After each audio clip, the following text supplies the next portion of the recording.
now. Okay, so Okay, now it's recording, I think. Okay. it's recording now. Okay, so here we go. Right, okay. So can you still, I think you're able to expand the thumbnail of me on your Yeah, I'm computer. fine. I'm fine. Just Right, I'll okay.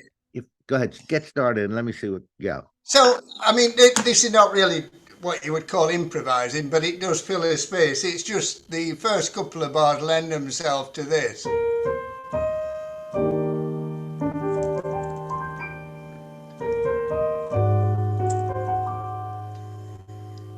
So that's the arpeggio there, is the one where you're playing two notes an octave apart with one in the middle. And usually on a major seventh chord, that would be either two major sevenths, as it is in this case, with the third in between. And then the left hand, you could literally just play the root if you like, or root and fifths. Yeah, so let's do it really slowly. Let's play Okay. right. Or another alternative, it sounds slightly richer, is if I just play an octave down there. I think I'll do that and miss the fifth out. So Don't the play anything but this is we'll just play the right hand. I just want to worry about the right hand. so generally speaking, when you've got a pickup like that, just play that as single notes and come in with the chords when you get to the first full bar. So the melody note is D, which is the Right. major Okay. seventh of E flat major 7. Double that with your thumb. Okay. In the middle, put G, which is the third. And then when you've played it, obviously put the sustain pedal down, and you just do this. You go jump an octave or another octave, but don't try and sort of reach to it like that. Literally, have your hand in that one position and jump and go. So, so you're literally just going thumb, second, little finger, thumb, second, little finger, an octave higher. And with your left hand, all you need to add It's being cut off on the right. Is there any way to move it over a little bit or is it to what, sorry? you're the upper part of the keyboard is cut off. I can't see Oh, right. the Just octave. a Yeah. second. I think I can alter that. Uh, piano.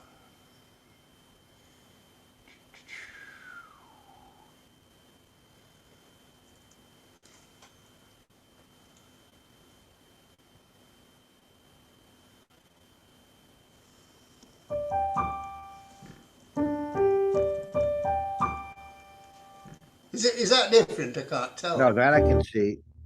How when you is that as high as you're gonna go? That's fine. Yeah, okay, Well, that's good. Yeah, okay, that's oh, good. no, that's fine then. So I think I would generally just do two octaves there. Okay. So remember, on major seventh chords, if the melody note is the major seventh, which it often is, double it, put the third in the middle, the left hand just a root, and then if it's a long note, Right. just do that in the. Now, sometimes the third would be the melody, in which case you double the third and put the major seventh in the middle. And because it's that nice convenient shape, you can. But I've got to stress this: don't sort of try. You know, like when you do an arpeggio, like if you're Right. doing like that, and you swing your thumb under. Don't do it like that. Just go jump. So what you need to do on this one is practice just playing that all three together, just alternating between the two with the pedal, Hmm. and then change.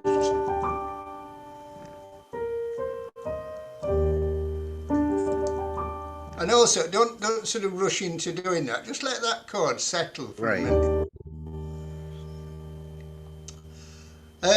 Another thing that you can do on that chord, by the way, is, and this is very often done at the beginning of Misty, is because that's the same note, the same key, and very often what is played is the same melody note, but a diminished seventh going on to there. So you could do that.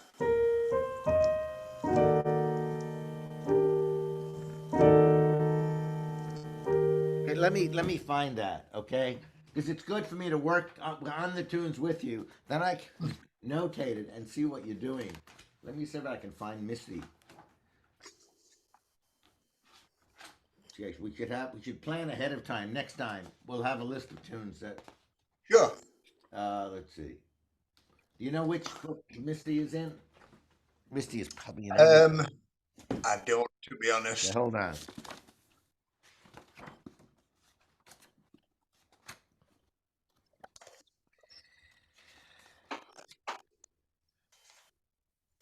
I'd be surprised if it's not in one of the Dick Hyman ones. Yeah, I'm sure it's in the Dick Hyman ones. Very surprised. Ever so. Here's a Dick Hyman book. Hold on.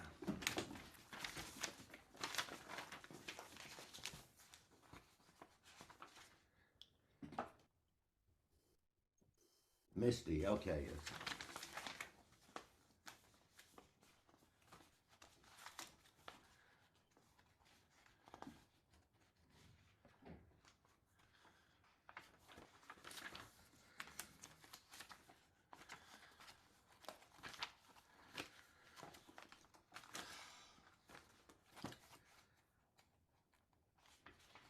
I don't know. I must have taken this apart for some reason.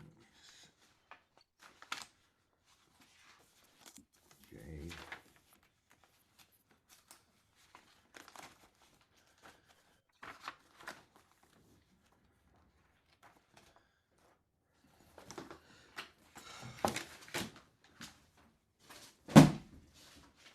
Let me see if it's in here.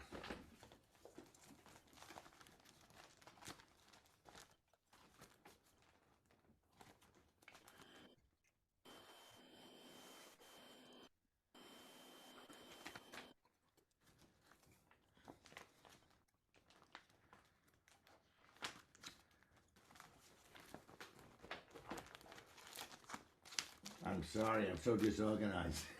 I don't worry. Songs I everywhere. bet, I Uh, bet you're not as bad as me. let me see. Trying to find an easy place. Lesser, Toothbury, standards. Uh, there's the third one. The real book. Maybe it's volume. Maybe it's in volume one. Hold on.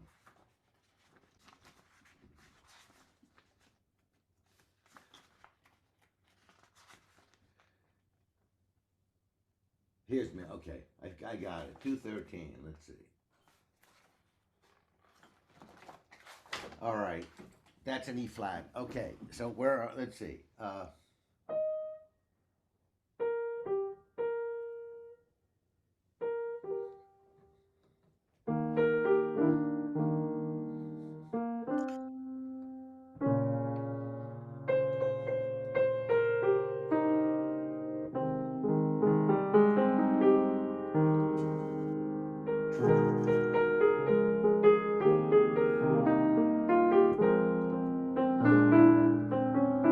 Sorry, I'm nervous because I'm playing. Ah,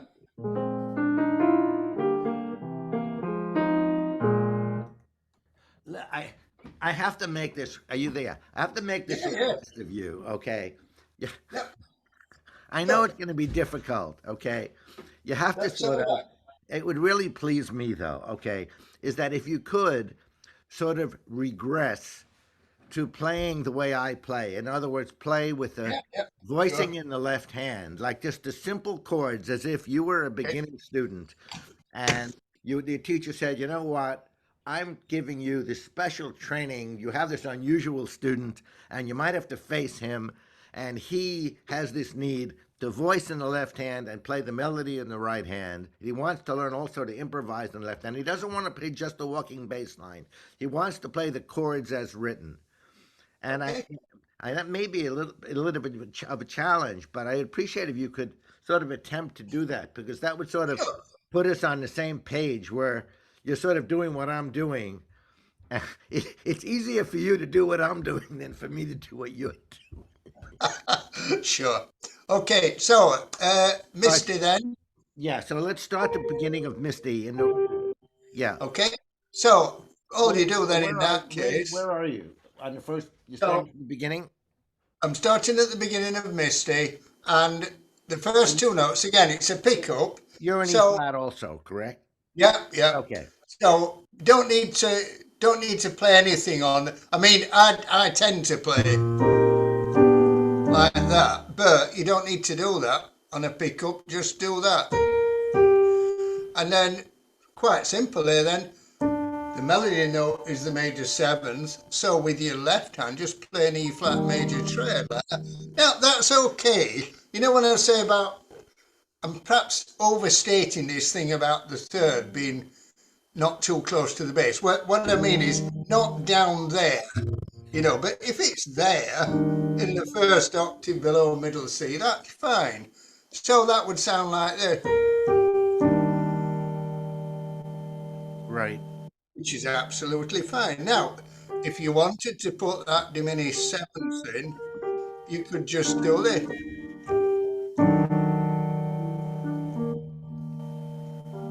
So I'm just playing an E flat diminished triad there, and the top two notes are going back to G and B flat. You Why did you switch to the diminished from the major seven? Right, it's just something that people tend to do. Yeah, it sounds Uh, good. So how do you know to do that? right, it's well, diminished Is there seventh some chords, right? general Let me principles just there, try and or explain to you, yeah, right? In conventional classical harmony, there are actually lots of different sort of uses of diminished seventh chord, but the two main ones by far are the ones that we've talked about so far, which is when they are a substitute for a dominant seventh chord.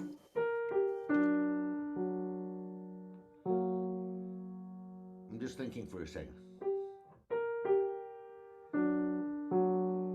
Oh, so you wait. That's it. Yeah.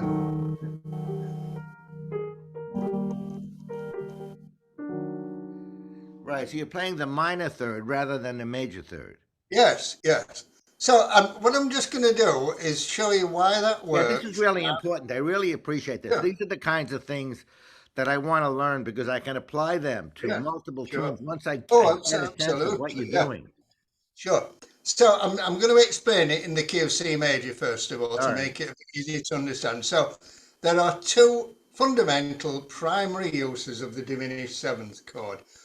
We've already talked before about the use of the diminished seventh that's used by Barry Harris in the major sixth diminished scale. Right. And that is, it's a substitute for the dominant seventh because Right. It's the dominant seven flat nine. it's dominant seventh flat nine without the root. Okay, so it works exactly the same way. It has the same strong feeling of leading to that chord. And the reason for that is it contains that interval, the diminished fifth interval, which feels like it's tugging to go to there. So you've got tension, resolution. And that works whether or not you've got the G there. Now, there's another use of the diminished seventh, and that's the one that I'm using in Misty at the beginning. And it's this one. If you're on the tonic chord, just let's say an ordinary C major, not even major sixth or seventh, just a tonic major. If you play a diminished triad first, those two notes are what we call in sort of traditional classical harmony lower appoggiaturas. They are Right. non-chord notes resolving onto a chord note. Barry Harris and most bebop players would call it sort of encirclement, circling around the chord. And Right. if you remember, the sort of general rule with that is that the note above comes from the key that you're in.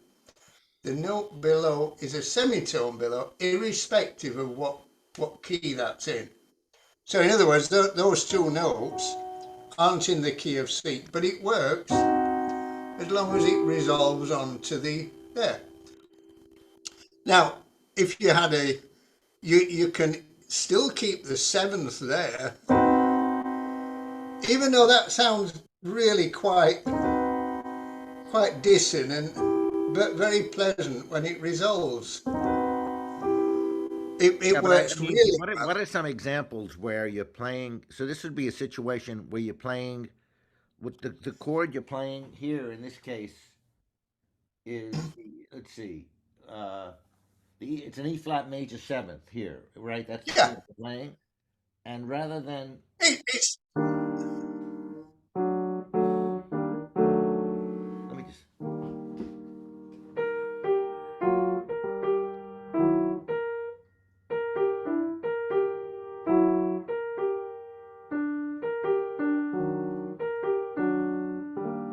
oh, so do you play it? Do you play the diminished that's going? it. Yeah, You play both, yeah. in other words, right? I'm On playing the diminished chord on beat one, two, and on beat three, the F sharp and the A go up Okay, to the I got B. some ideas. So them on so look on some standards now. I don't. You have my Yeah, list of them. I play every tune that I've heard yeah, badly. If you can just send me some of a few lead sheets and put in the diminished in yeah, places sure. where I Yeah, should be beginning to, like, for example, if you said to me, you know what, just take a lead sheet and whatever you see a dominant, yeah. put a minor or put a 2/5 and in front of. Well, I can do that, so I understand the Yeah. basic theory. I'll just make a note of that because I'm afraid Okay, my well, memory's let me not tell you very what I good. have difficulty doing and what I'd really like to be able to do, and I really appreciate the importance of doing, and that is really when to maximally incorporate the diminished. Like the diminished sounds so beautiful when you put it in, and yet I Yeah, don't always know when to do that. sure, sure.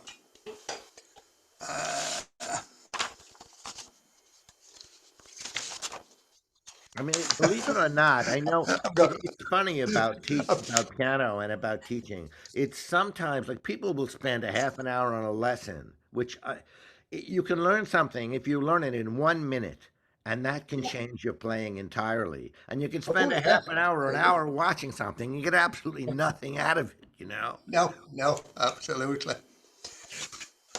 So that's one way, and then the other way, of course, is what I've already said about the arpeggio. I think that tends to have become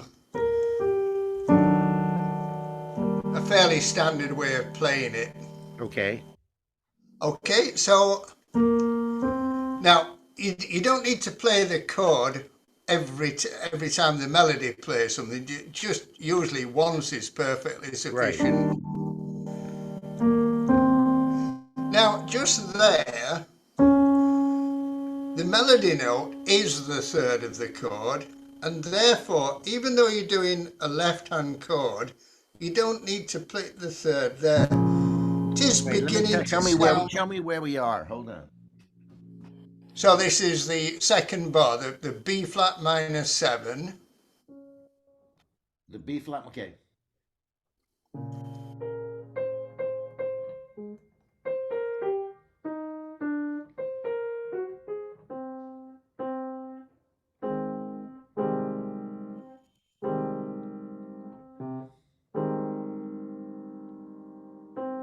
Okay. So Yeah. what I'm saying is that you could just play that, but that is getting to the point where that third is beginning to sound a little bit muddy. And because it's in the melody, then just miss it out.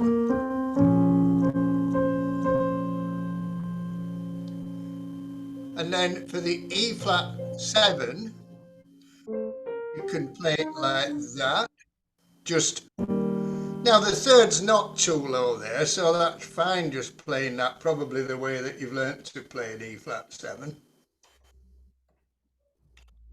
Okay. Or you can miss the fifth out, it doesn't really matter.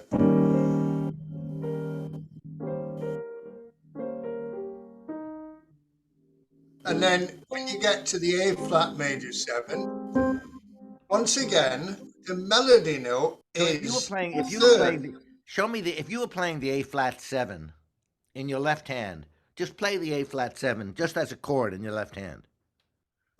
Well, that's not the way I'd play, but that's the A flat major 7 Because chord. I find like playing the A flat 7 when I play the A flat on when I play the A flat on top, like playing the major 7 is a little bit Yeah. the fingering is a little tricky.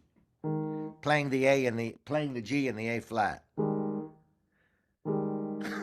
I know this is I know I'm doing something unorthodox by doing the voicing on my left hand, but so when I play Uh, the A flat chord, if I was playing as the A flat 7, I would play as C, E flat, G flat, and A flat. sorry, say it again. That you'd play it as When I what? play the A flat 7 chord with my left hand, I Yeah, play C, E flat, G flat, A flat. like No, G. that. No, I play Uh, C, E flat, C, E flat, G flat, and A flat. which is the bass note? Are you playing C? C, E flat, G flat. Oh, right. It's not. It's A flat major 7, not A flat 7. So Yeah. it's G. No, I know. I'm telling. So I'm saying to without just play the A flat 7. All right. And now what Yeah. I do is I move the flat 7 to the 7. So it, but it's a little put. So move now. Play the G instead of instead of the G flat. Right. Well, I wouldn't play the A flat next to it there because you get a bit of discord there. Okay. Well, so what I'm saying is just the Um, fingering is just a little weird, but right. You know, if you play it like that with your little finger on the A flat yeah. and your second on the E flat and your thumb on the G, is that you'll find that awkward? Okay. Just try that and see if you find that awkward. No, I don't find that awkward. Right, that's all you need then because Oh, so it's because the melody. the chord is less thick, so you can play the A flat down low. Is that what you mean? Yeah, yeah. So the thing is that the melody note is the third, so you don't Right. need it in the left hand. Now Okay.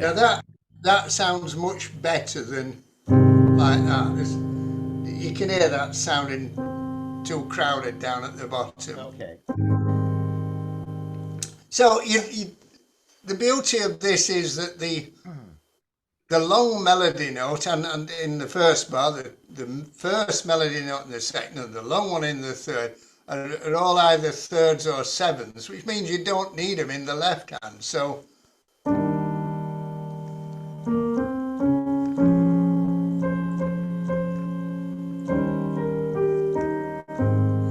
now what you can do if you want to, do you find it awkward going from say there up to there and down to there? Show Do me you where find you that a are. bit of a challenge? Where are you? I'm doing the B flat minor 7 and Okay. then the E flat 7 and then the A flat major 7. But what I'm saying is, What I often do is just play the B flat and the D flat. I play the B flat and the D.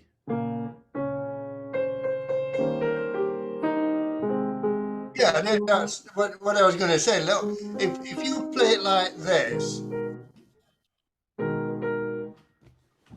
if if you do the B flat like that, and then the E flat like that, and then there, then you're moving a lot less than going, sorry. So B flat minor 7, the melody note is the third. So in the left hand, just play the root, the fifth, and the seventh. For E flat 7, keep the same bass note. That's the fifth. Okay.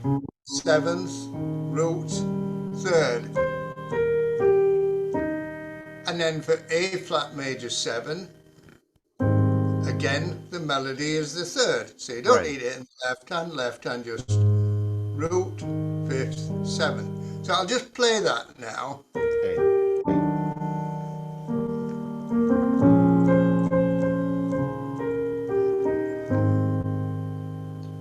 And that, that sounds pretty sort Right. of authentic, doesn't it? And that's very little movement. The left hand we're just going in the first bar.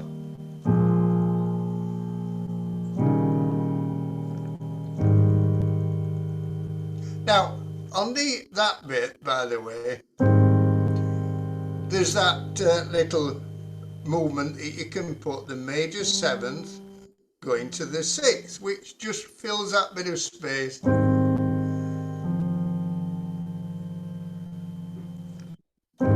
So, major 7th, the G, just goes down to F, the 6th. Sorry, my mind went like.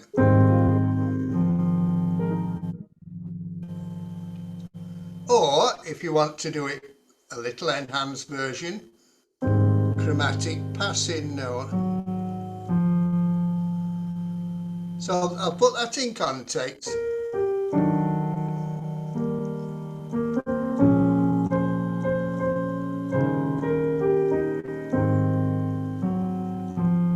Right. So that's just the major 7th is going to the 6th, but you put a chromatic passing note. And then, now just here, there's a little bit of a problem because you haven't got the third of the A flat minor 7 in the melody now, and it does really need to be there. And that sounds a bit muddy. Now my solution obviously would be to play it in the right hand, but sometimes just missing, if it's awkward to play. Which bar are you on?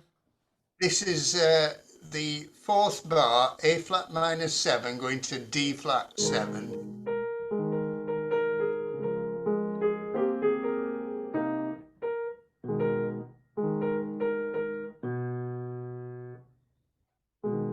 I'm playing it as a B, E flat, A flat.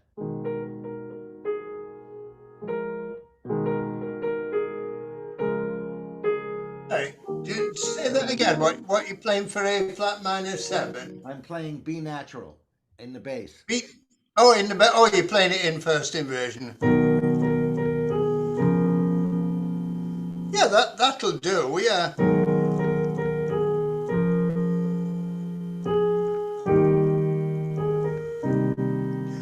Generally speaking, traditionally in jazz, root positions were used most of the time, unlike classical music where Right. inversions, thirds, fifths, sevenths are played in the bass. Players like Keith Jarrett started, using all kind of first inversion. It sounds really refreshing, actually. So there's no reason to shy away from using first inversions. And the test is always play it, and if it sounds right, Right. stick to it. Because what works in one sort of place might not work in another, and there's always going to be a reason for it. But you just find out by trying it and see if it sounds. But yes, that's fine.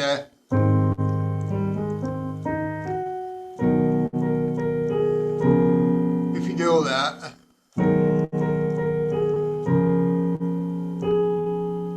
And then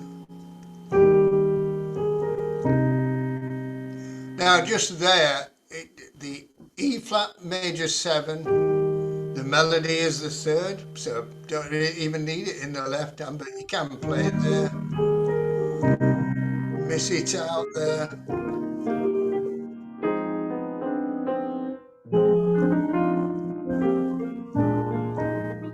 Okay, you can hear me, right? Yeah, yeah, sure. Okay, let's go. You see where the turnaround is? I Yep. never like my turnarounds. Now I know I'm because that's part of the problem with the way I play. But here's the turnaround. Right.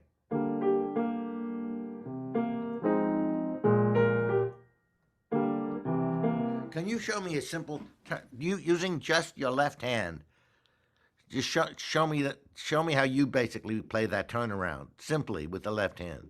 Right.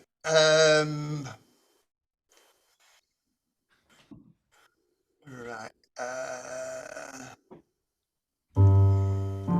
I think what I would probably do there is split the chord up, try and get a two in a bar field, do something like that.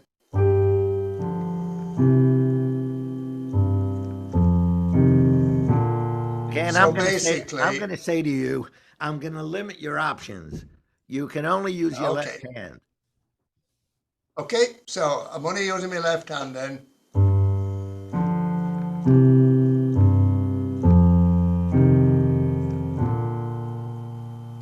Okay. So basically, I'm missing that when the thirds are too low, like in the G minor 7. I'm just missing them out. I think it's better to play without the third than it is to play it muddy.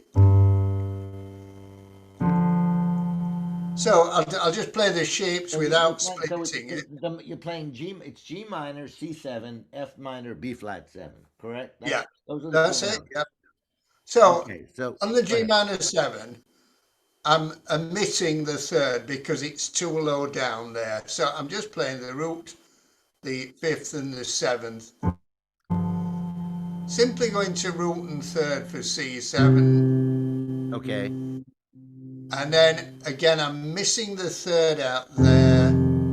So I'm playing F, C, E flat, root, fifth, and seventh. Going to root and third. So 1, 2, 3, 4. So that the note at the top is going. Just where it's that note at the top of the left hand. Hmm.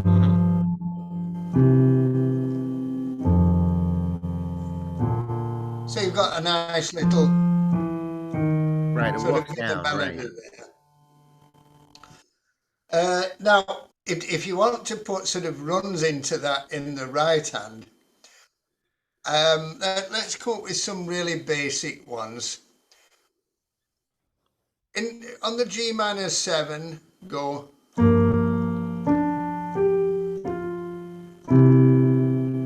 So you're playing the root, the fifth, the root, the seventh, which leads you nicely to the third.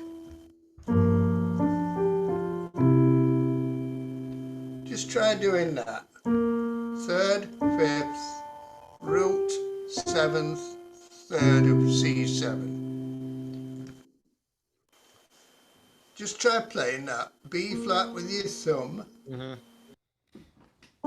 D with your second, G.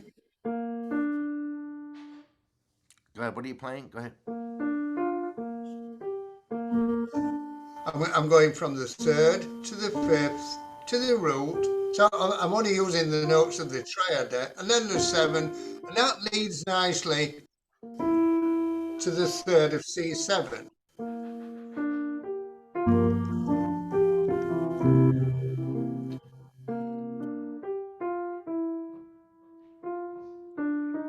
I'm just thinking we've got to get the melody in there, haven't we? So, right, I'll tell you what, I'm just going to slightly change that because I'm forgetting that we've got the melody note there to play on the first beat of the bar. So instead of going, we can just reverse it and go melody note, third, fifth, seventh, still leading to there. So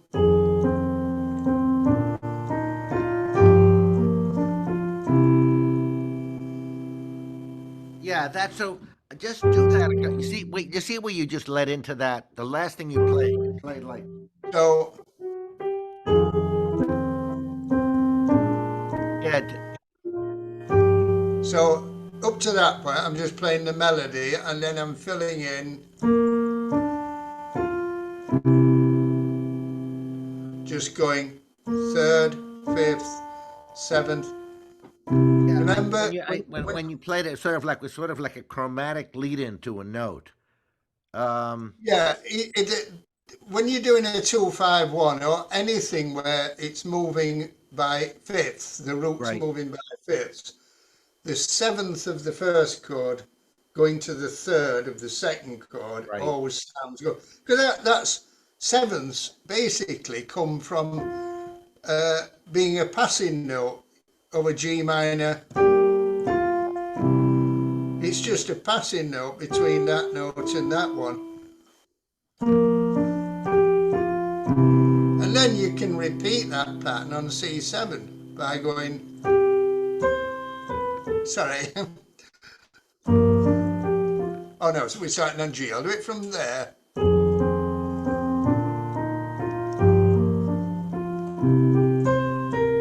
And then onto the third of F minor 7. So I'll go through that again.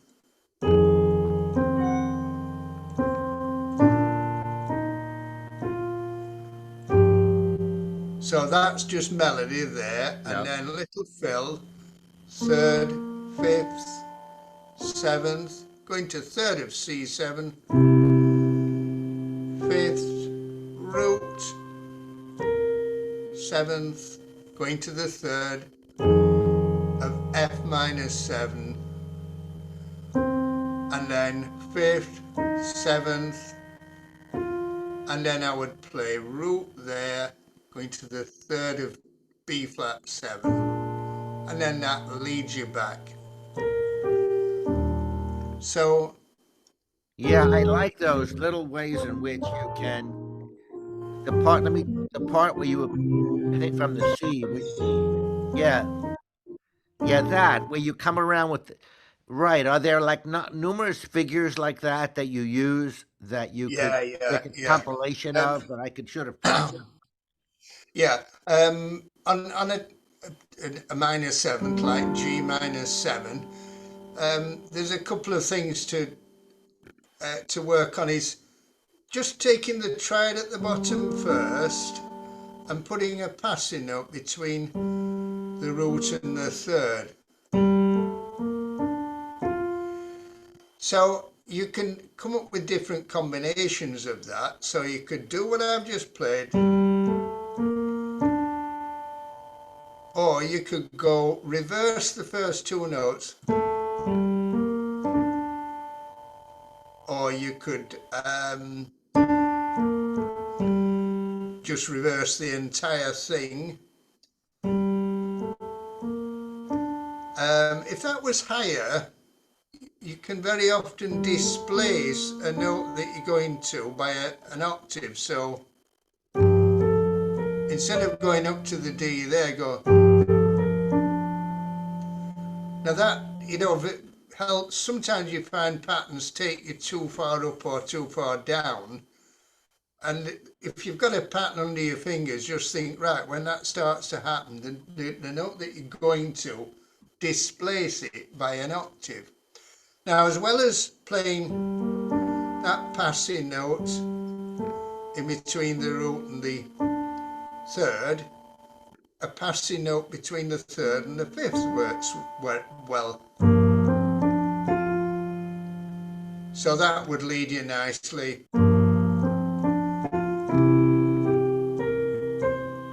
to C7. Hmm. And again, you can reverse the first two notes.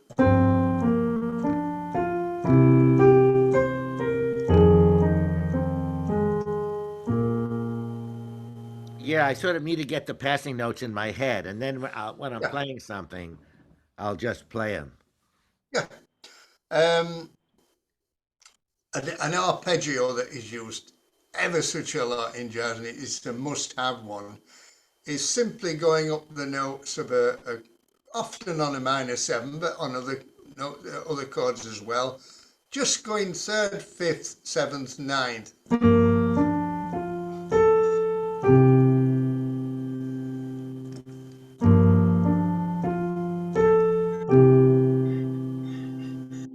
And that's often preceded by the note below it. Or this rhythm is used ever such a lot. One and two and three.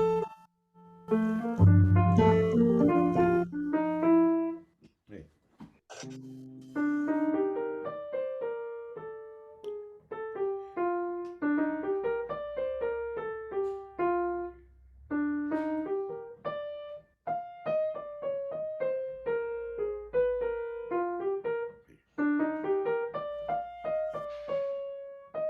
what am I doing? I'm sort of noodling around here.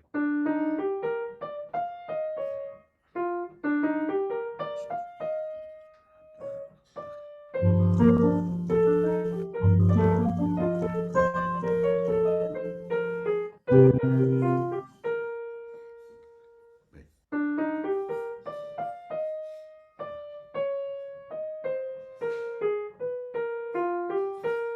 Did I take that from somewhere, or am I just? That was good, yeah.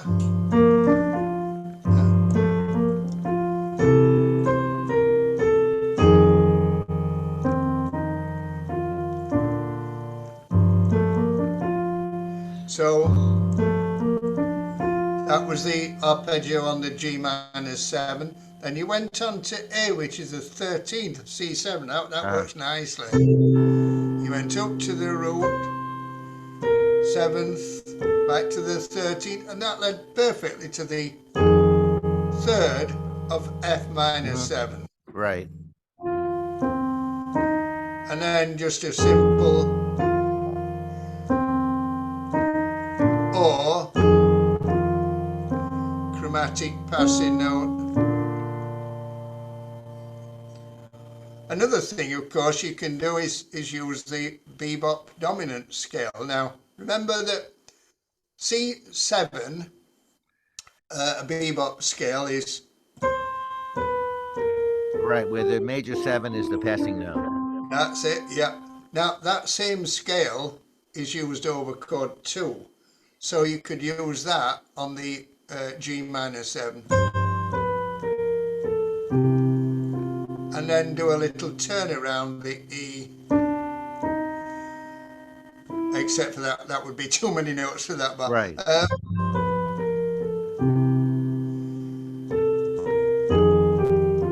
you could do something like that.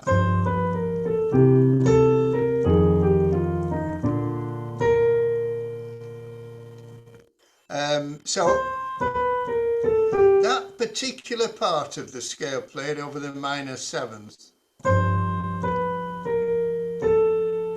So it always works really well. I really like that because it starts.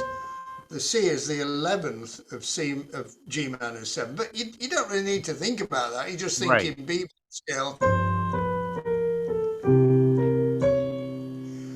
That's something that you would often do. Go up to the flat ninth, and then even the sharp ninth. Yeah. So it's funny. If there are certain like licks that you use frequently when you play, Yeah. that would be useful also. Like just think. I mean, maybe you don't feel that's a good way to learn, but sometimes It is memorizing important absolutely. licks. I'll just make a note of that then and Right. send you some leaks. Yeah, absolutely. Yeah. Oh, practicing leaks is absolutely yeah. And everybody uses them. There's just so many cliches, but they work. And the a string to have in your bun. the sort of the real spontaneous thing is that all these little patterns are drawn on, but not always in the same order and everything. Right. It's like there's only so many moves on a chessboard, but the combination of different moves is pretty well infinite, isn't it? And Right. it's the same with I it. blame myself really. What I want to do is during the time between when we meet, I want to send you things that I'm particular, like questions or things that I'm interested in. I'm sorry I've been negligent about it, but I'll try to get better about giving you time because I know I put you on the spot and I'll ask you like, oh, give me, some licks or something that, and all of, you know what I mean, without any preparation. It's like it's not fair, Yeah. Yeah. Well, I mean, I'll show you some really standard patterns on say G minor seven going to C7 then. So I'll include ones we've just done, but so that pattern works ever so well. It's third, fifth, root, seventh, taking you to the third of the next chord. Okay. Exactly the same pattern. Now you could carry that on, but of course you notice that it's starting to get a bit high there. So at that point you Okay. So say, right, okay. So that's good. Now just show me what it's doing, like where it's taking you from where to where. Just give me an okay. example. So this is a pattern that works when you're playing a chord progression where the root moves by a fifth chord progression. The Okay, so I root want is to go going like down. from C. I want to go from C to G, for example. Is that So from G to C. G to C? Okay. So you're just going third, fifth, root, seventh, and then do exactly the same pattern because we're doing another down a fifth Okay, so progression. it's going from the two, like the two to the five. Is that what you mean? Or Yeah, the yeah. five to? It's going from the G So minor to the if you C. look at It that goes turnaround, from the G minor to the dominant to the C7.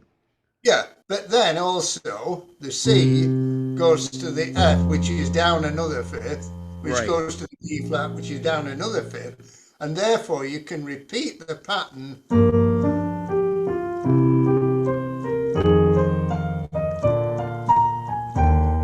Okay, now but just do the same thing, just a little bit slower, so when I practice oh it, I yeah. can.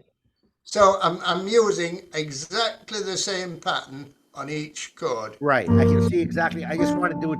Yeah, you realize I can't learn anything right now No, from watching you. I have to be able no, to just get the absolutely right. idea that this is something I can learn, and then come back to it. Sure. So Okay. it's third, fifth, root, seventh. Just keep repeating it. Third, fifth, root, seventh, third, fifth, root, seventh, third, fifth, root, seventh, third. Now, with any pattern, Yeah, you that's might think, great. That's great. how can we vary that? And this is what I was talking about, displacing one of the Yeah. notes an octave. Put the So, number two up, so I'll remember when I see the number two. I'll know we switched to this. Change the sure, number one to number two. okay, Okay.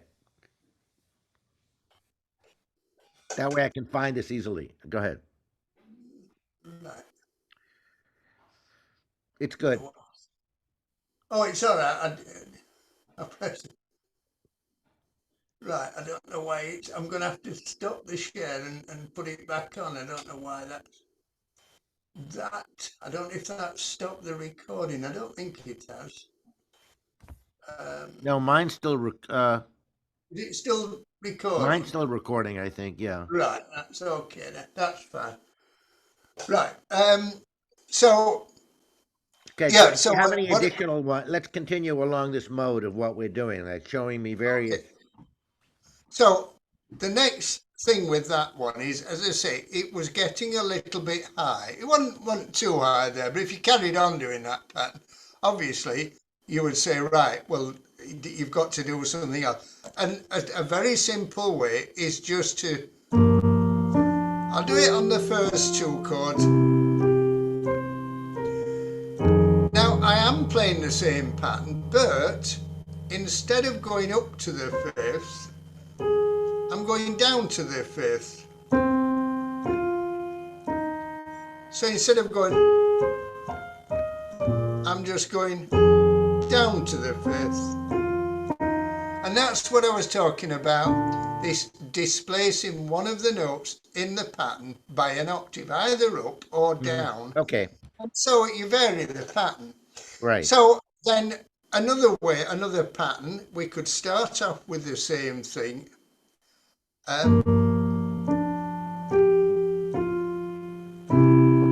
instead of going up like that, doing the same pattern, we'll do a different one. Third of C7, root, fifth, seventh, and then same on F minor 7.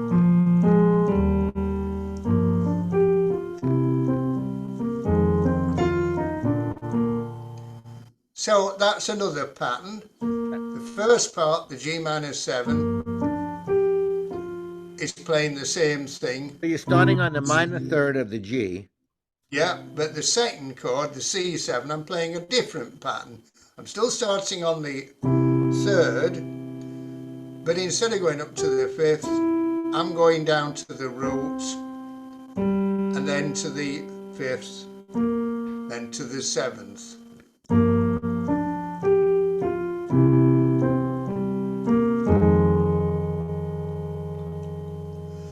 Okay, so the A flat is what? That's the third of F minor 7. Okay.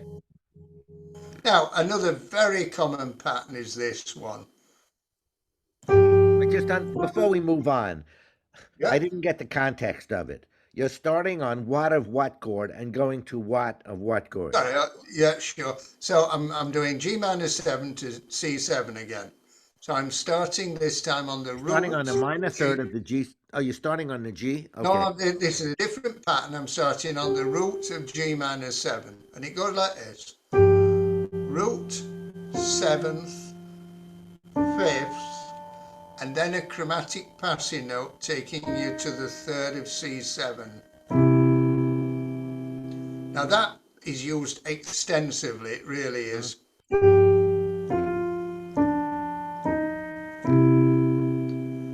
Or, I would say slightly less often, but it works well too. Put the chromatic passing note in between the G and the F. So it really, that's it. And then still go to the D sharp. So either or, I prefer the first one. Okay. And then from there, you can do any of the patterns that we've just done, like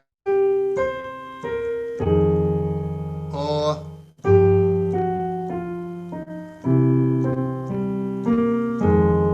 so they're all little patterns, but Right. you can sort of mix and match them, if you know what I mean. Another thing that you'd very often do is when you've had a few notes very close together like that, then go into an arpeggio, just third, fifth, seventh. So that would be.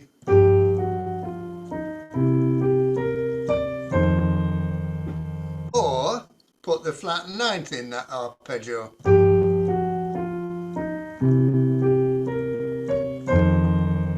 Uh-huh. Now once again, you could do, that is simply the same pattern, but Going down, right. instead of going up, go down the oct. I think in that register where I am, I would prefer the one that goes up because it's getting a little bit low for the solo. Right. Just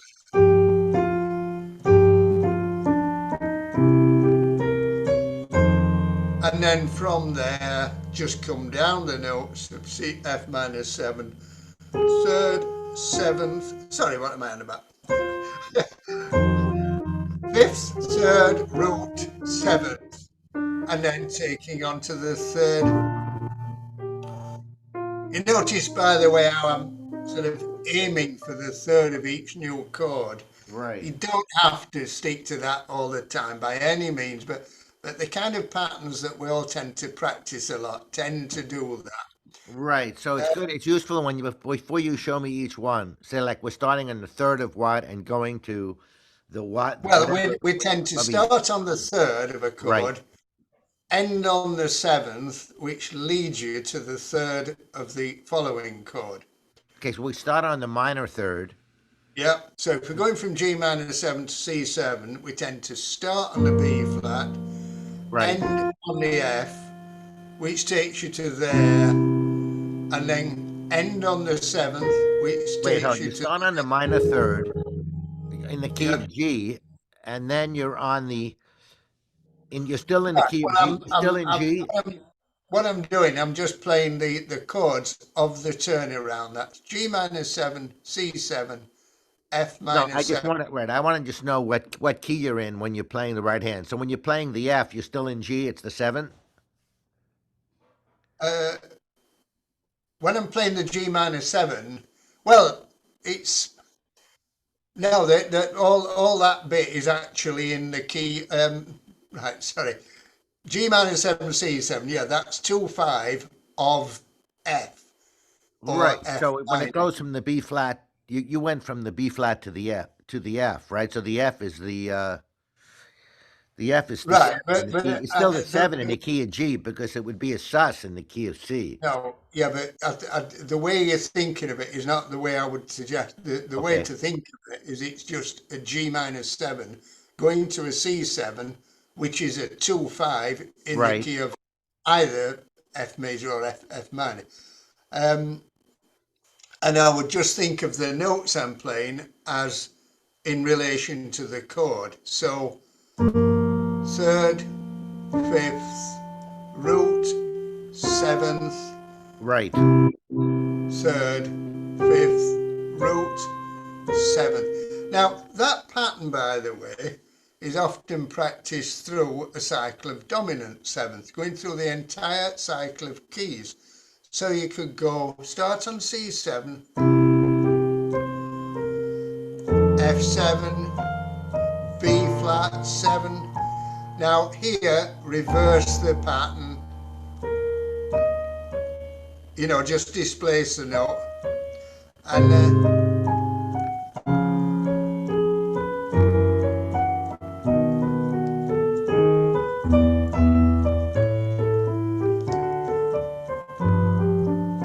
until you get back to C. Yeah, I can. I if you start if you do that like any of these, like starting, I can go around the circle if Yeah, I can yeah, learn. Once I can learn, you show it to me yeah. in one of So like the C and thing F, is and I that can. these patterns work on any cycle progressions. Whenever you've got a one chord Right. going to another chord whose root is a fifth below the first chord, you Right. just you at the moment the ones I'm showing you pretty well all chord notes with the odd passing note.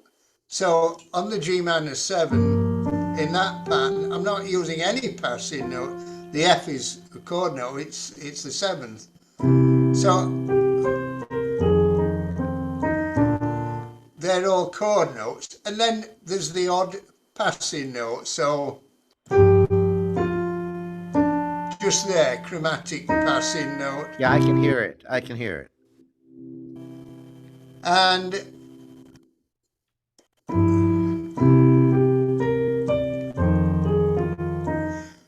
arpeggios in reverse direction is another good one to practice in cycle of fifths. Just cycle of dominant fifths. Do something like this: third of C7 into fifth, seventh, ninth, and then come down the F7 chord, fifth, third, root, seventh, Sorry.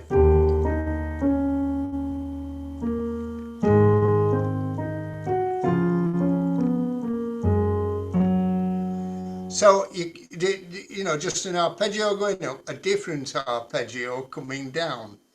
I think but sort of highlight patterns which are used extensively. That one, or reversing it, or displacing a note. You can displace any of the notes in the pattern up or down an octave. And then this one, that is also used over the C7 chord itself. If you've got a C7 that was lasting for a full bar instead of just half a bar, it's a good idea to play the patterns that I've just been playing for G minor 7 going to C7. Play those patterns, but over the C7. So that works fine, as though you were actually playing G minor 7 for the first, or even the arpeggio.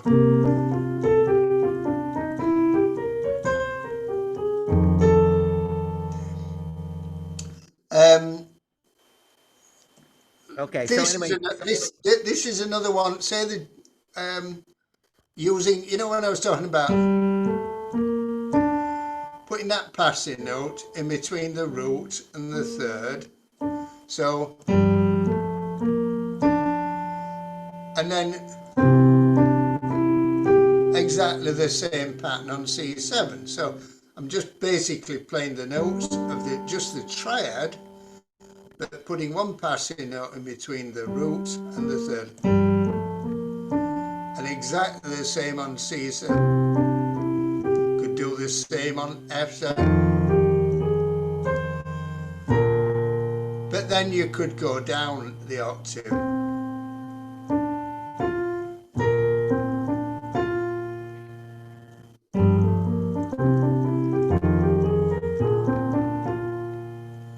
okay. And then, of course, don't forget that with that pattern, try reversing it. So all I'm doing there is, instead of going, I'm just going.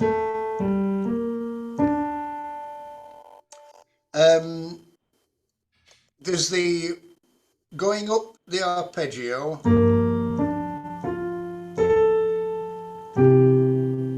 Just coming down the ordinary scale. Now that doesn't take you to the third of F minor 7. As I say, the pattern don't have to go to the. That takes you to the fifth, but it works okay. That's fine.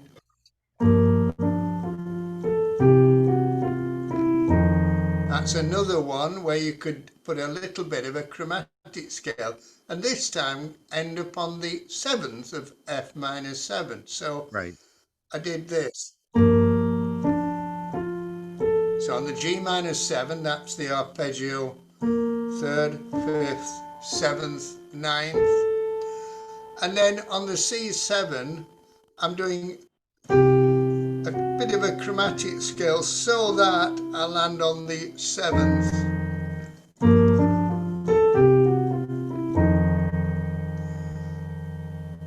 And then you could do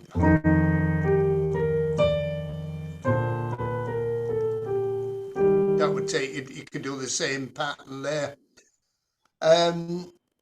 Remember on the arpeggio,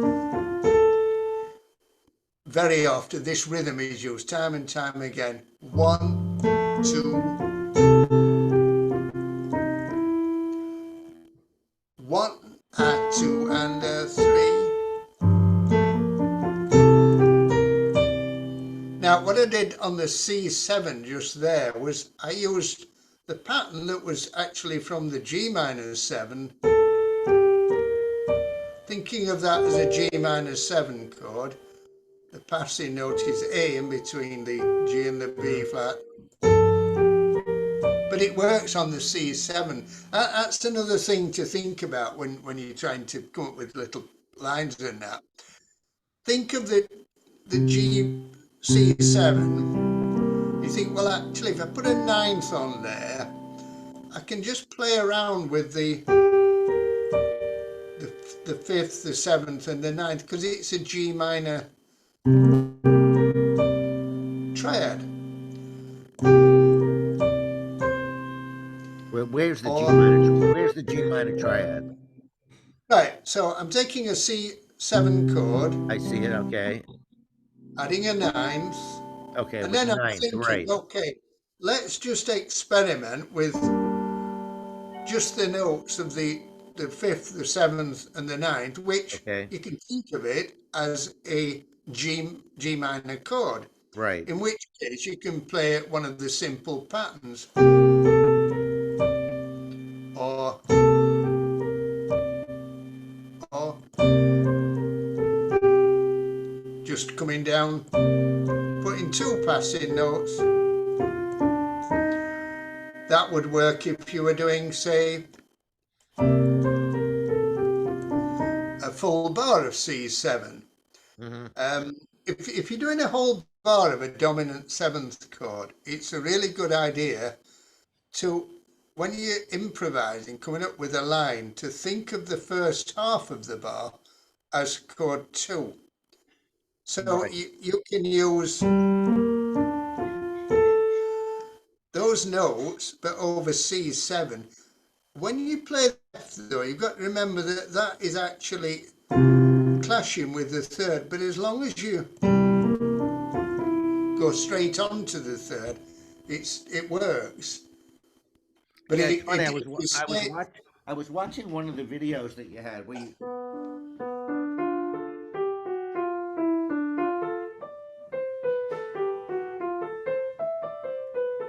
remember that was one of the things you did.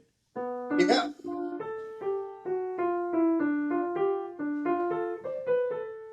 Wait,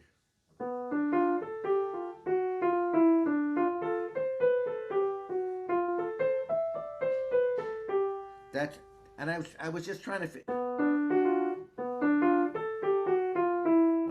when you're doing this, you're playing. This is like a B minor seven flat five.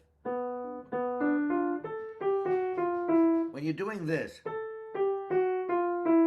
what in the I couldn't. What are you playing in the pattern? So if I wanted to move it to another key, like what is it that you're doing? right. I understand what you're doing up. You're just playing an arpeggio, but Right.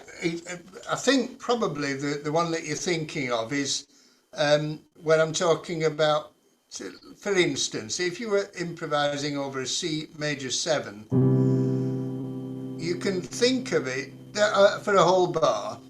You could think of the first bar at the notes of an E minor 7 chord, because if you put the ninth on,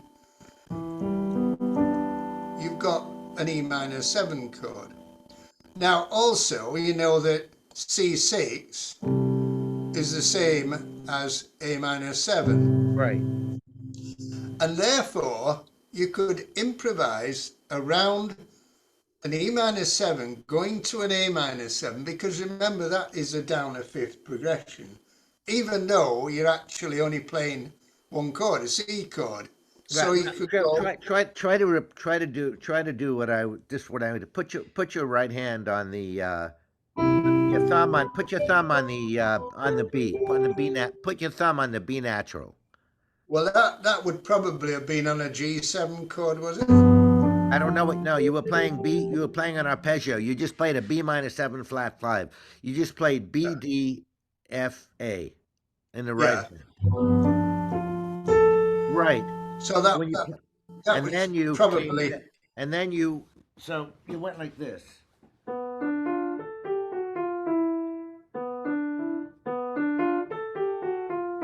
You went down to the G flat, the F, and the E. Like you played chromatically down. And I was just you. I think it's in the lesson two of the bebop, the second bebop lesson. right. I'll have to, I can't You have to go honestly back. remember, Yeah, but okay. Never. Let's I'll have not a waste listen. time. Let's not waste time on it. You can go back and look Well, at it when you no, have time. what the pattern that springs to mind there is this one.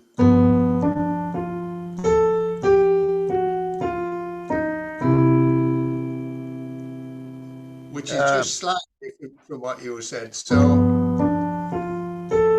I'm going up the arpeggio, and then I'm playing part of the. I don't know why you started playing that on the B natural. Was it because it was the third of the G? It's a third of the yeah. So I'm basically playing third, fifth, seventh, ninth. That some people call that the jazz arpeggio. It's just an arpeggio going from third, fifth, seventh, ninth, Okay. and it works on it works on a major seven, seven, minor seven. Okay. Minor seven flat five is slightly different because sometimes you want to play the flat and that of it. Sometimes you go. I'd tend to not do it on a minor seven flat five, but Okay. certainly on major seventh, dominant seven, or flat nine, or works beautifully on a minor seventh chord. So that chord, that arpeggio, it sounds so much more colourful than just going root, third, fifth. That works, but Right. you can Right. also go up, start on the fifth, especially on a minor seventh chord, Hmm. or start on the seventh. That sounds, and I think probably I'll have to watch the video again. I can't remember what I did exactly, but I think probably the point I was trying to make is thinking of the notes that you're playing there as though it was a simpler chord. Instead of thinking, you can just think. Right. You showed four arpeggios, one going up from the B natural, one going up from the D, one going up from the G, and then you combined them all as a combined exercise of putting them all together. Right. What was the chord progression in it? Well, I was confused because you started on you started on the B, which is either the third of G or the B minor flat five chord. So I didn't Well, know. it's most likely to have been over a G7. Right.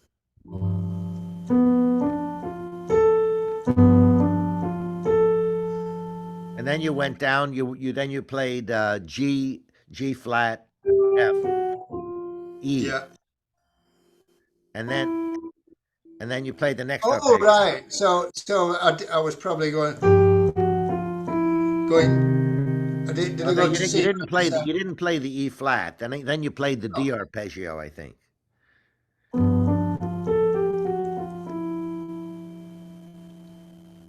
Then you started on G and played an arpeggio. Right. Well, I'm a Yeah, bit lost there. you I'll have played to it watch again. it again.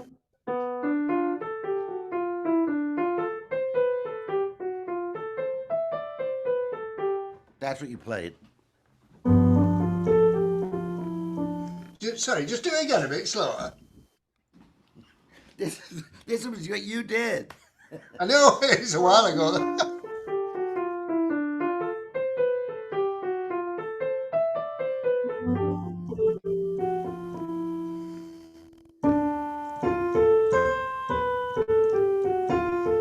Yeah, that's it. Right. And then you ended on the G natural. Okay.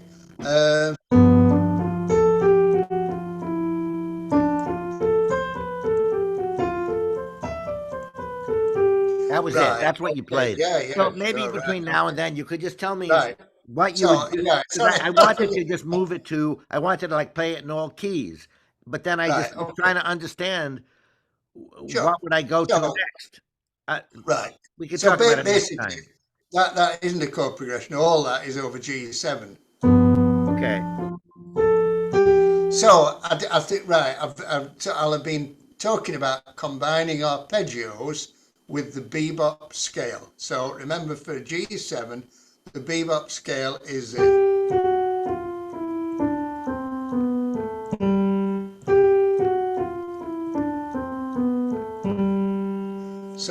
you mean right, arpeggio. for the dominant, it's right. It's got the major Yep. seven. Right. So the arpeggio starts on the third, fifth, seventh, ninth, and then I'm just simply going down the bebop scale. Now, if you remember, the thing about the bebop scale is as long as the first note of that scale is on a downbeat, the chord notes will always fall on a downbeat, Right, right. as Right, I opposed to an fully upbeat. understand the importance of it. Yeah. So, so that takes you to D. Now, I'm then playing it. It's another arpeggio. The notes are actually the notes of that are the notes of a D minor 7 chord, but they all fit over the G7 as long as that one is followed immediately by the third, because the C is the suspended fourth. Right. But this sort of ties in with what I've just been saying about thinking about the improvisation being D minor 7, G7,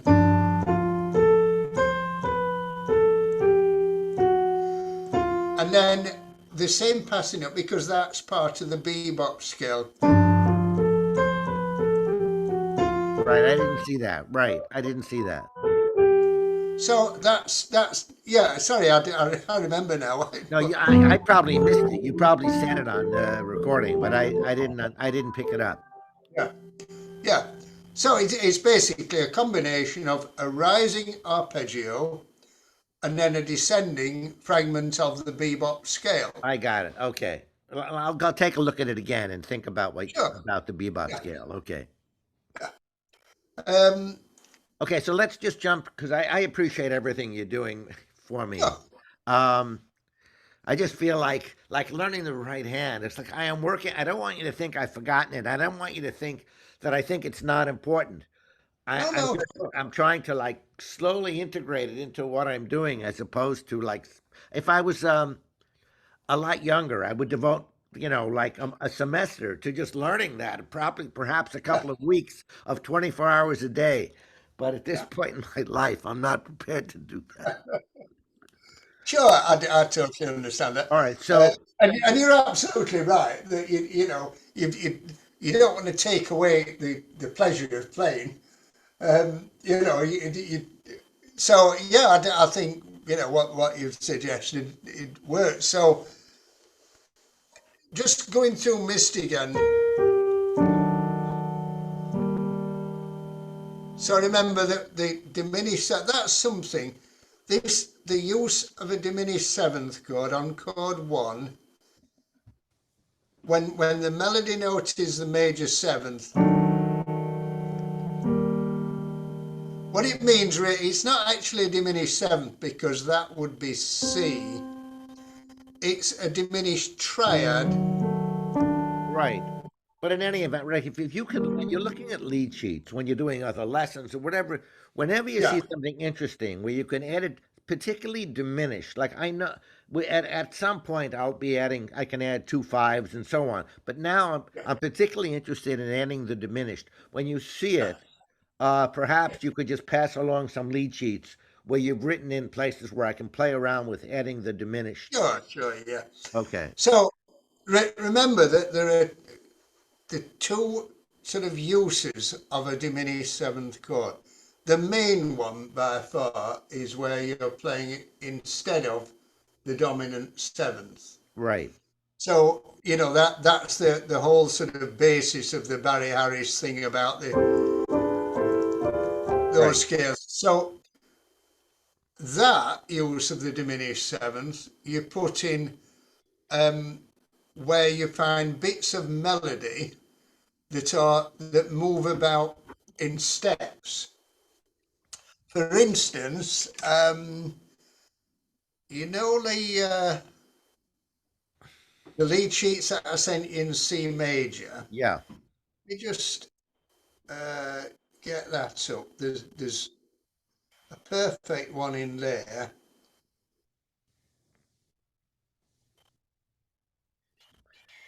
Switch the number to three when you get a chance, so we'll know we're on another subject. Sure, yeah.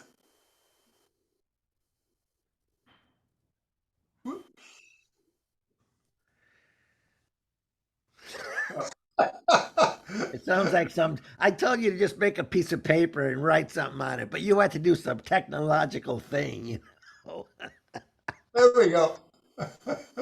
It would have I, been I simpler like, just to write something on a piece of paper with a magic marker. probably was, yeah. Oh, yeah, these apps, they seem like a good idea. Can you see sufficient Yeah, I of can that? see it. Yes. Okay. All right. So let's just for a second talk about some of the other subjects that we wanted. When I swap that over, I have to All right. stop the screen share, but that'll take a second to put it back on. Right. So just a second. Right. Standards in the sea. Last.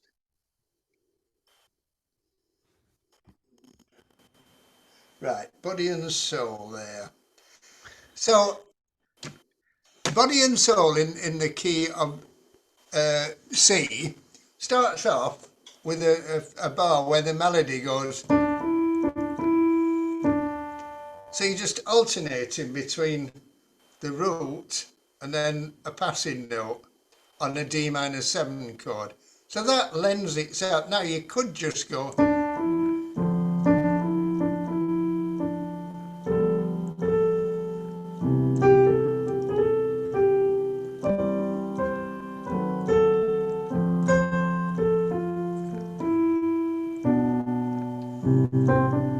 You could play it like that and it sounds fine. That was just playing root position chords entirely in my left hand. Right. If Oh, you want by the to sort way, of. just before we started talking today, I sent some practice that I did the day Yeah, I before. saw him just before the lesson. And I thought when you weren't busy, if you just listened to something, if you hear, and if you heard some tunes, you go, okay, I would take this and I would add this in between. Nothing, not the fancy spread voicing stuff. It's going to be a No, no, total no, waste for sure, me. I'm not sure, advanced enough. Just if you can sure. just add something in your right hand to just Yeah, enhance the melody a little bit. Start simply, and then yeah, I want to just to be able to do that, and then we can move on from that. sure. So, all I'm saying here, the reason I've chosen this as an example is because it, whenever you see a bit of a melody where it's just moving by step, you think, right, we could put the block chords and the diminished seventh passing chords in. Now, on a D minor, you think D minor 7. They've left the 7 out because it's a sort of easy fake book. I think it's quite a good one though, and I like the idea. I'd forgotten it existed. What are you talking about now? I'm talking about the body and soul Okay. in the version in C major, which is in the samples that I sent you, which are all in C major. They're from Okay. this book called uh, something like the Easy Jazz Fake book. Right. I put the title in, um, and everything is in C major. Okay. So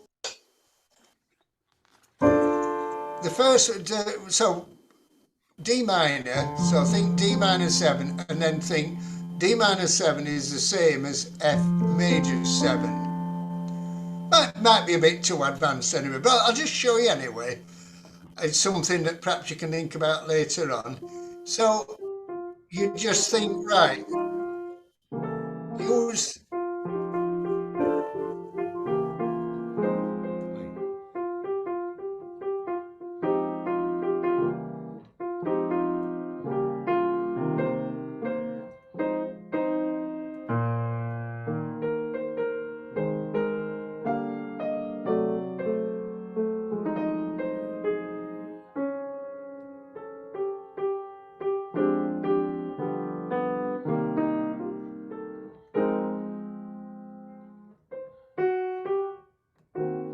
Sorry. Okay. I want you to just get the song. Go ahead. I'm sorry. Sure, yeah, yeah. So the first bar lends itself to playing a block chord D minor 7, so the melody note, doubled an octave lower, Okay. You're talking remaining about the notes of the chord. which chord? The F minus. What chord are you talking about?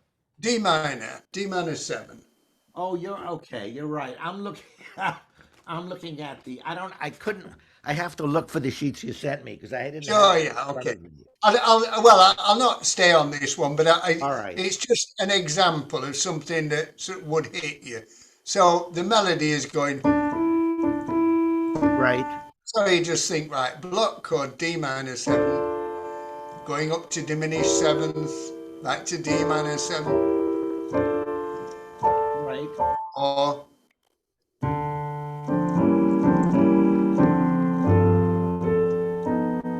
and then the same thing on C7, C Right. major. So it's going. You have it in C. You go. You have it going from C to an F diminished. Right. Uh, when you said on C, I don't know what you mean. Okay. What's the first? Let me see the first note you're playing. So the chord is D minor 7, and the Okay. melody is D, E, D. So what I'm saying is the block chord that you play for the minor 7 is Right. this is really it's F6. You're Right. thinking of F6, alternating with a diminished seventh chord. Right.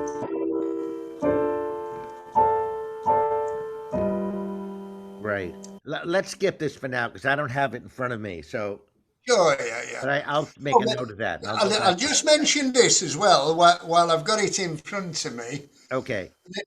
Um, Crimea River is the lead sheet, the next one down that list after Body and Soul, By the way, and that is just for you, just to be able to for going forward, I don't have any problem with whether it's in the key of C or not when we're doing this right. stuff. It's only in using my right hand voicings that I want to work Right. in the key of C. As far as these Okay. other things we're doing, we could do it in the key that it's written in. It's fine. Okay. Well, fine. It's just. I mean, it doesn't really matter what key it's in. Okay. What I'm saying is, Crimea River is a good one to learn. Where I know you said you didn't want to sort of think about doing the strategy, but just doing a single.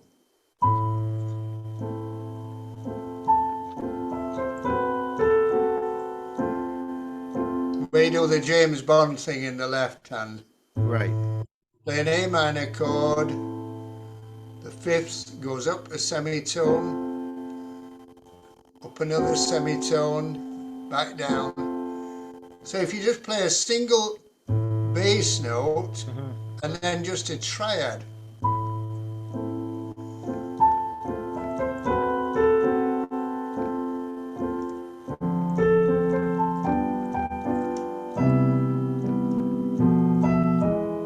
and you can do all left hand chords Okay. with that. That's just an idea that would be a good one Okay. to have a look at. So let's get back to. So I just had to put my iPad on charge. It was just about to run out. So um, back to Misty.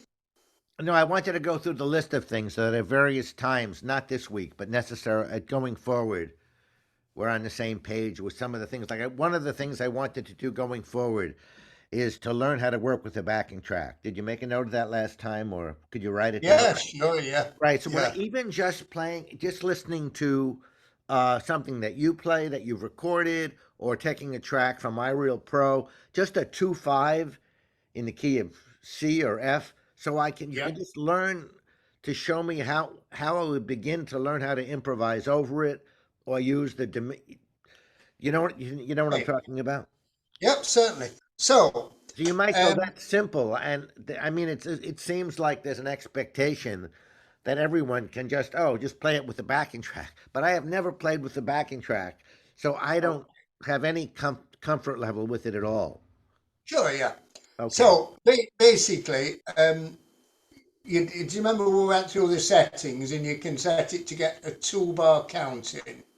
right, So then you'd see the flashing lights and hear the click and right, count 1, 2, 3, 4, 1, 2, 3, 4. right, Now, if the song doesn't begin on beat one, you would start it on the appropriate note, appropriate beat rather, you know the anacrusis. Do you know what I mean by an anacrusis? Have you heard that word before? Yeah, no, I'm not sure what you mean by that. Okay, Yeah, it's there are a two pick. words, anacrusis, and there was one other term that you used today again when you play. That would have been a poggiatura. Yeah, those two terms. Sure. Well, Right. let's Well, try to do them right. I need to have a better a paggiatore is sort of a little approach to something. Is that it, or what? yeah, it's basically a non-chord note which approaches a chord note from Right. above or below. Okay. So that's just the sort of the classical term. Complicated word for something that's not that complicated. Absolutely, you got it, 100%. I'll tell you what I was in all theories from all genres of music overcomplicate everything because, to my mind, there are chord notes and there are non-chord notes. Right. You know, a chord note is a note that is part of the chord. A non-chord note is another note that's not part of the chord. Right. But they come up with in classical harmony. If you were just looking at the C major chord, you would differentiate between an unaccent passing note, which is like this: one and two and three, because they don't come on the beat.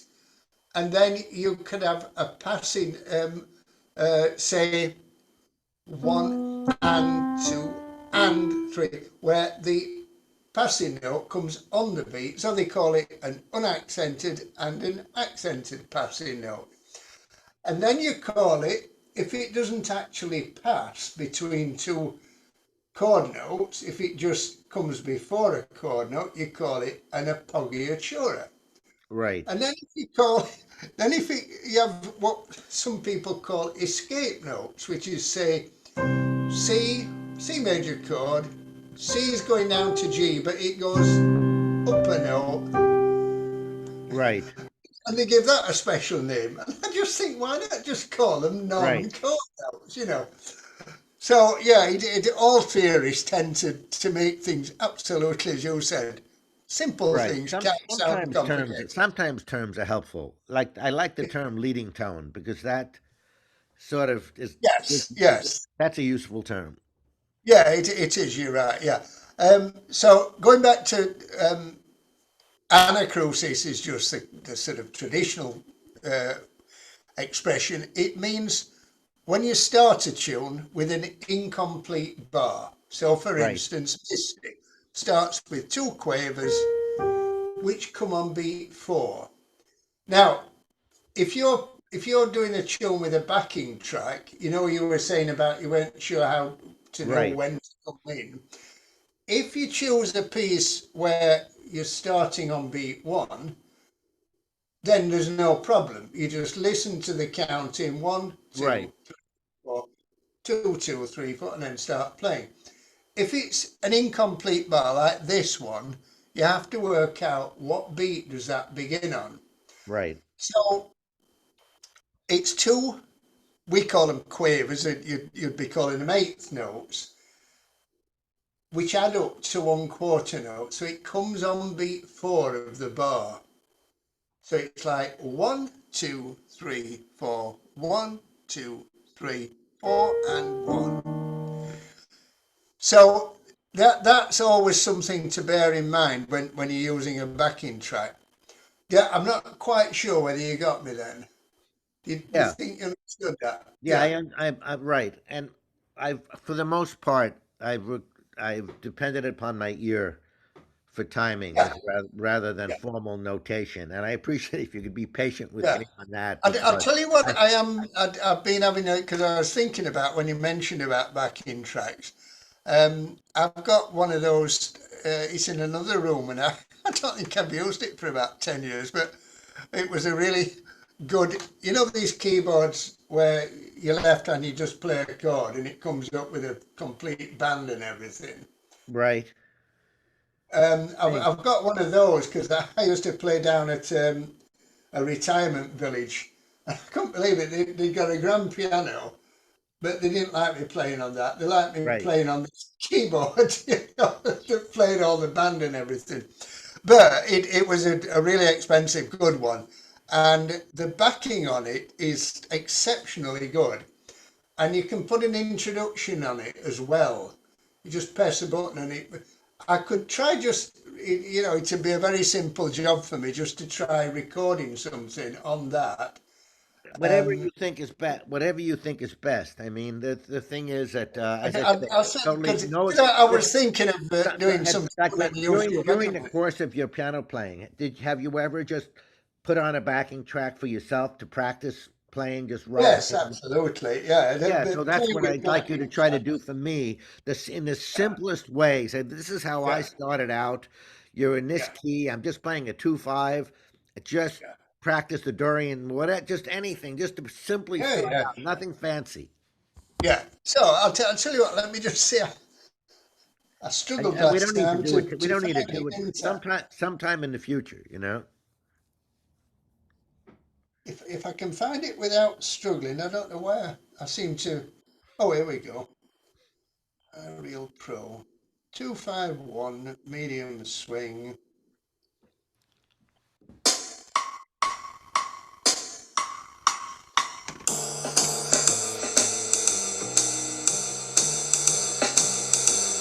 Okay.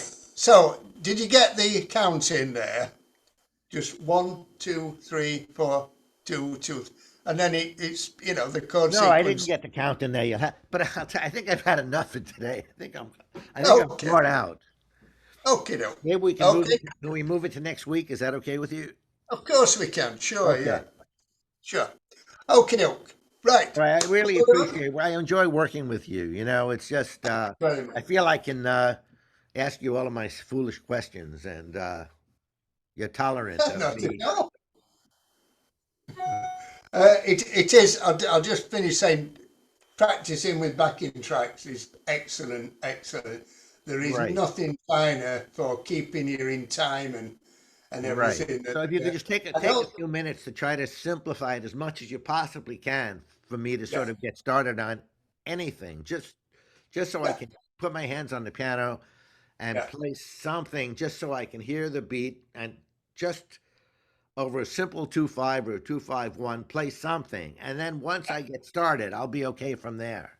sure. I mean, the other thing with iReal Pro is that you can, because it comes, you've got the option of who's playing what. You can have the piano chords being played on iReal Pro, so that Right, all you need right, to do is play the right hand.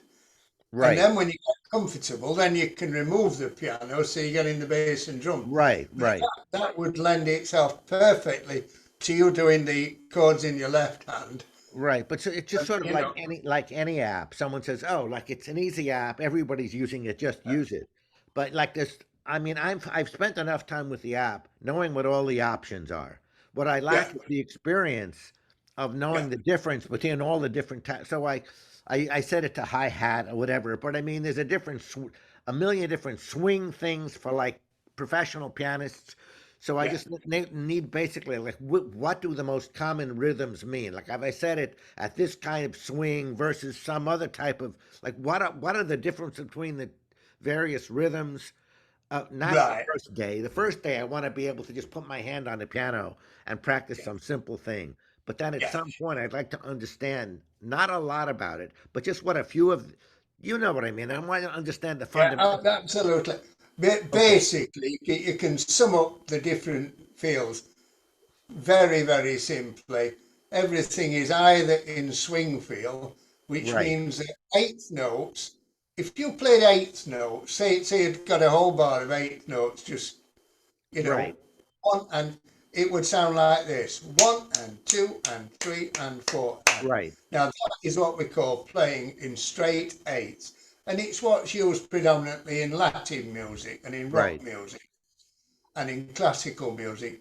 Swing feel is where you make the first note 2/3 of the beat and the Right. second note a third, and the way you feel it is one and two and so it goes Right. one two three Right. and four Right. and also this is a bit that's very often overlooked. You tend to accent the rather than the downbeat. So one two three Right. Right. Now, just using this, a really simple thing to do would be just to play the right hand, playing up and down a C major scale.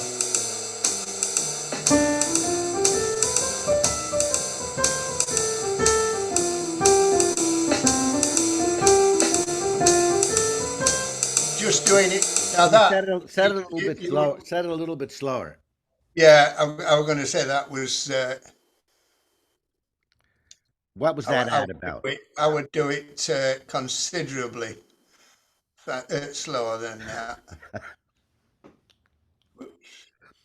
Like I wish piano teachers could remember what it was like when they started doing this stuff. I mean, there must have been some painful moments in the beginning. No? Oh my word.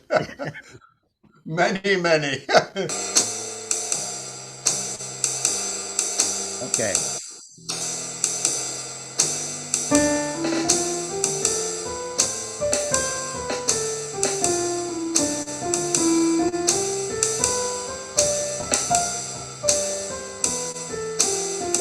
Even that's probably too fast, isn't it? But you know how to do it. It's, the tempo is at the bottom of the screen. Just click on it. It's got a plus and a minus button, Right. and just press on the minus, and the number goes down, and just, get it to it. Now, tell you what, I know you want to go, so I'll let you go. But All right.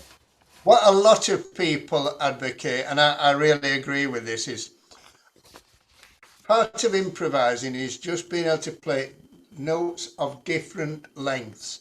So a lot of people suggest that you just start off by doing a whole note for each bar. So say on D minor 7, just going 1, 2, 3, 4, seventh, going to the third of G7, 1, 2, 3, 4, staying as the seventh of C major 7, 1, 2, 3, 4, changing it to the 6, 2, 3, 4, and again. And then when you've got comfortable doing that, just do two half notes for each chord. So Can I one, make a request? Maybe you could, with a slow rhythm, could you make like a 5 minute yeah, sure, video of yeah, you doing that? And that way, yeah, I, it's.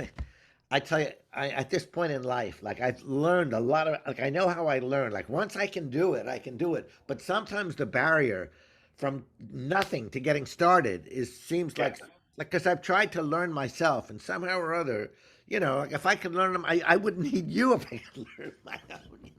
I mean, I sure, yeah, appreciate the fact. Man, I express the fact that how much I appreciate working with you, because it's like it's very important that when you work with a teacher, there's some simpatico. Like if you want to enter a field very often that's complicated, it's not best to talk to the professor. Sometimes you talk to the junior person, the person who works yeah, with yeah, it, yeah, who they yeah, understand how difficult it is for you to learn yeah, it. And so, yeah, I'd yeah. like you to reach back to the earlier days when you were just trying to put this stuff together. Try as hard as you can, and just try. I don't care how. There's no such thing as too simple. There's no such thing as too slow. I think I can remember when I watch music YouTube, college. I don't think. I mean, there's so many. It's wonderful. YouTube is fantastic, but I don't. I think very few of the people who teach really understand. I mean, unless the student, I mean, I think they assume the level of the student is much higher than it really Yeah, is. yeah, And there yeah, must be, because I know yeah, in the world, if you, I'm just going to venture a guess. I would say in 2023, the number of excellent pianists in the world who can sit down at a bar and just sit down at the piano and play half decently is a small fraction of what it was 40 years ago.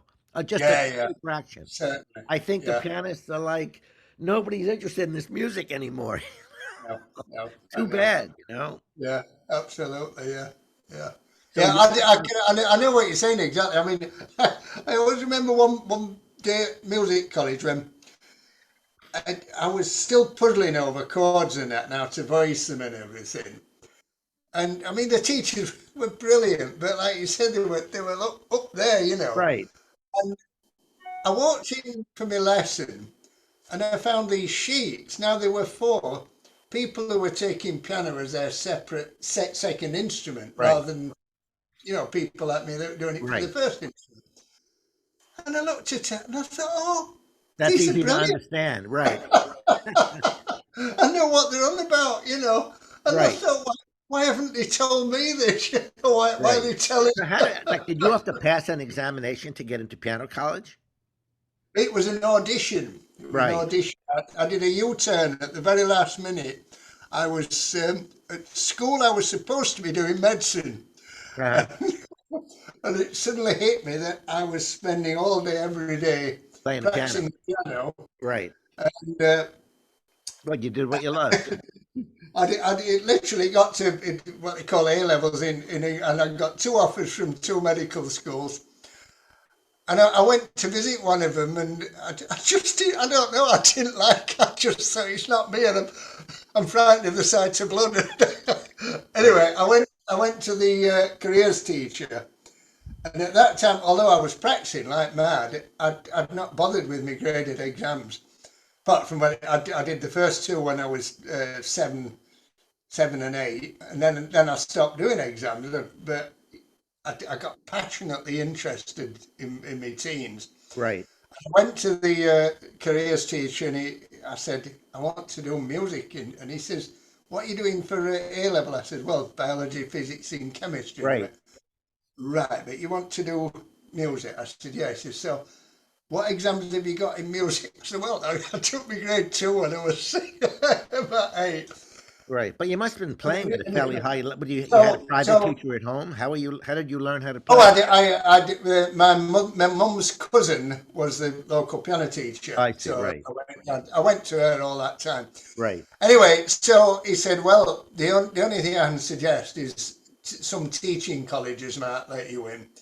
So Right. I got in a teaching college, and then me and a friend saw this advert for Leeds Music College, who were pioneering the jazz thing, and it was the first one in Europe.